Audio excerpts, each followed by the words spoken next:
Hey everyone, welcome back to the English Learner Podcast. I'm Anna, and today we're talking about something everyone has to deal with, describing your health. Because honestly, people talk about their health more often than they realize.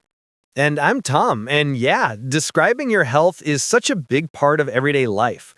But somehow it always feels awkward, like you're never sure if you should be honest or polite or dramatic or just say, I'm fine, even when you're clearly not fine.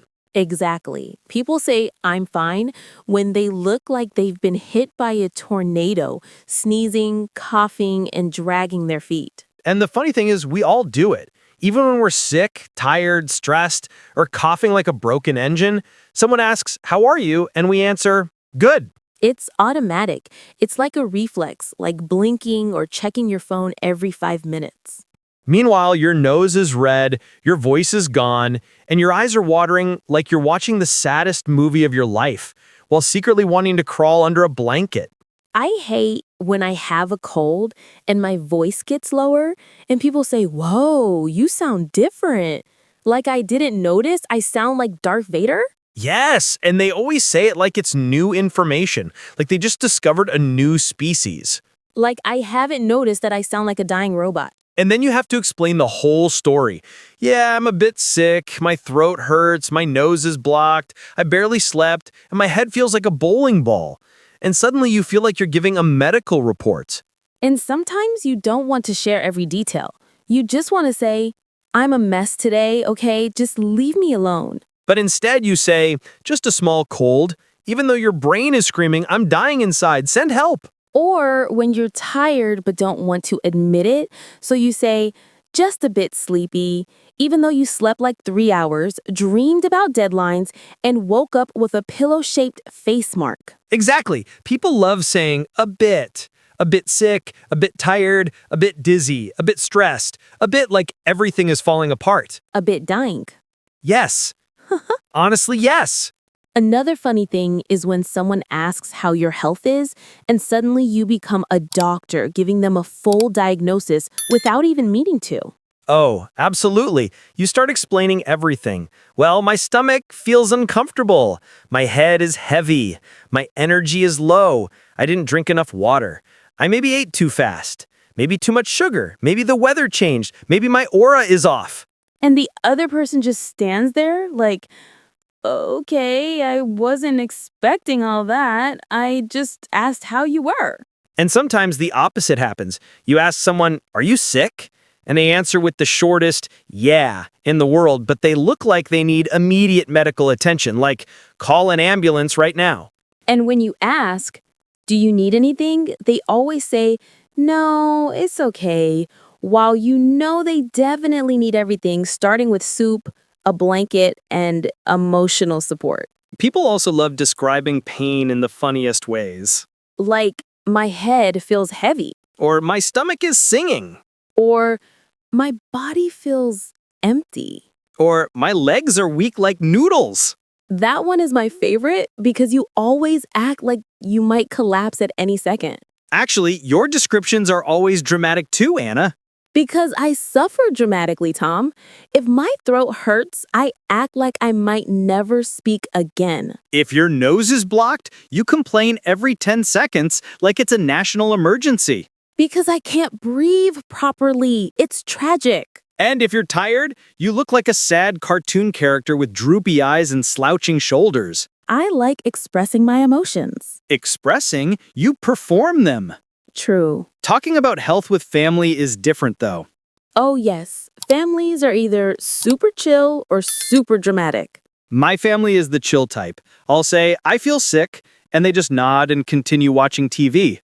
My family is dramatic. If I say I feel tired, someone will immediately ask, Are you sick? Do you have a fever? Did you eat? Did you drink water? Should we go to the doctor? Should we call an ambulance? Should we cancel your plans? That's so true for many families. Mine does the opposite. I'll tell them I'm dying, and they'll say, You're fine. Take a nap and drink water. And the whole conversation just disappears. Poof, like magic. Also, describing health at work is another level of drama. Yes, when you're not feeling well but still go to work and everybody asks why you look pale, and you have to smile so they don't know you feel like a zombie. And you give the same answer to 10 different people. Just a headache, just a cold, just tired, just overwhelmed, while inside counting the hours until you can escape home. When I'm sick at work, I move slowly like I'm underwater, like every step requires heroic effort. And when I'm sick at work, I pretend I'm strong, but then sit down every chance I get, like a secret agent hiding from pain. Another thing is how people describe being stressed. Oh, yes. I'm fine, but my brain is not. Or, I'm okay, just tired. But we all know it's stress, worry, and maybe panic. Or, I think I need a break, which is code for I'm about to explode if someone asks me one more question. But we never say that. We soften everything, like polite actors in a tragic play. But health conversations with friends are more honest, though. Yes, with friends, you can say, I'm exhausted. And they'll respond, same, tell me your story. Or, my stomach hurts. And they'll ask, from food or from stress? Like they actually care. Or, I slept terribly. And your friend says, tell me everything. I want details, start from last night. Friends understand your suffering. They don't judge your dramatic descriptions. They celebrate them. And they even add their own stories. One friend complains, and suddenly everyone joins the complaining circle, making it a shared experience. That's friendship. It's like a health support group, but funnier. And the best part is with friends, you can exaggerate as much as you want, and they won't roll their eyes. Exactly. You can say, I feel like a zombie with spaghetti arms, and they just nod knowingly. So next time someone asks how you are, remember it's an art form, a tiny performance, and sometimes a survival strategy. Yes, whether it's family, friends, work, or strangers, describing your health is a daily adventure.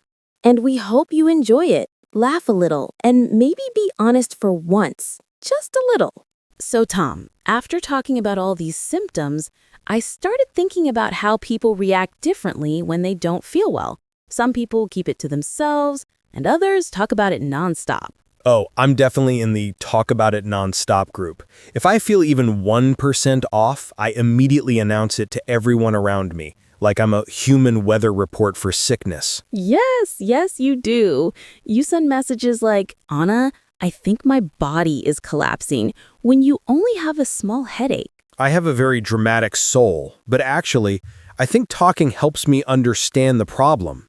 Like if I tell you, my throat feels scratchy, I can figure out whether I'm getting a cold, just tired, or slowly turning into a zombie. True. Talking is a way to check in with yourself. I do it too sometimes. When I feel stress, I tell people, my chest feels tight or my mind feels heavy. Saying it out loud somehow makes it lighter. Yeah, and stress is a big one. Half the time people say they're sick, they're actually stressed or overwhelmed. But it feels easier to say, I have a headache, than I'm emotionally destroyed. Honestly, yes. And sometimes your body gives you signs before your mind catches up. Like for me, when I'm stressed, my shoulders get super tense, like I'm carrying all the world's problems on them. Oh, I get that too. My neck becomes a rock. A rock? A whole mountain, actually, with a small earthquake on top. You and more dramatic descriptions again. Hey, at least it paints a picture. But seriously, tension is such a common problem, and people don't talk about it enough. That's true. And many people describe it simply as, I feel tight or my body feels heavy, which is actually a great way to express tension or fatigue without a full medical report. Or, my mind feels full. I've said that many times after a long meeting or staring at screens all day. Yeah, that's a good one. And then there are days when you wake up and feel like your energy bar is at 5% and coffee only restores 1%. That's me every Monday. Same. But on those days, I just say, I'm low energy today. And people understand immediately, like they can read my tired aura. I usually say I feel slow today. Slow? Yeah, like my brain is lagging, my thoughts are buffering, and my body refuses to start. Honestly, that's relatable. I think many people feel like that sometimes, but don't know how to express it. I think the challenge is that health is complicated. There's physical health, mental health, emotional health, and sometimes all three mixed together into a confusing soup. Exactly. Like when someone says, I'm tired, they could mean physically tired, mentally tired, or emotionally drained. Oh, emotionally drained is a strong one. I've said that after long days of work, like my soul went on strike. Same.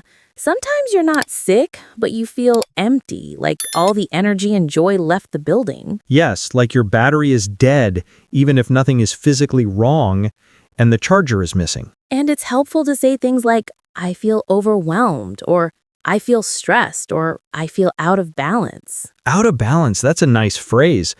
It sounds like I need a personal yoga instructor or a life coach with a magic wand. You probably do. I need many things, to be honest. You need rest. That's what you need. That too. And speaking of rest, I realized many people don't know how to say, I didn't sleep well in different ways. Yeah, they just say, I'm tired. But they could also say, I slept poorly, I woke up many times, I had trouble falling asleep, or I didn't get enough rest. One time, I only slept 3 hours, and I told everyone, my brain is not working today. Please don't expect anything from me. I think that's fair. And you, how do you describe it when you don't sleep well? I say I feel groggy, or I feel heavy, or I feel slow, like a snail moving through molasses. Groggy is such a funny word. But accurate. Very accurate. I also use I'm running on low battery a lot, especially on mornings after late night work or study. Yeah, that one is great. Everyone understands it immediately. It's true. And when someone tells me they feel dizzy or lightheaded, that's also important to notice. Oh yeah, dizzy is scary. I once stood up too fast and felt like the room did a little dance, and I almost joined in. That's normal. Not when it happens every time. Then you need to drink water. Lots of water. I know. Hydration. You sound like my mom. Because she's right. Fine, I'll drink more water. Good. But honestly, dehydration can make you feel tired, dizzy, headachy, everything at once, like a full body malfunction. True. And then there's diet. If I eat something too oily or spicy, my stomach complains loudly. Complains. Yeah, I say, my stomach is unhappy today, or my stomach is staging a rebellion. Your organs have a lot of emotions. They do. Actually, I say similar things, but in a more dramatic way. Obviously. Like, my stomach is fighting me, or my insides are angry, or my intestines are throwing a tantrum. That sounds terrifying. It feels terrifying. But see, even dramatic descriptions help people communicate how they feel, and sometimes a little humor makes it easier to cope. Yeah, and for English learners, the main thing is having simple, clear phrases. Even funny ones are okay as long as people understand what you mean. Exactly. And sometimes your tone, gestures, and body language also help communicate your health, not just the words.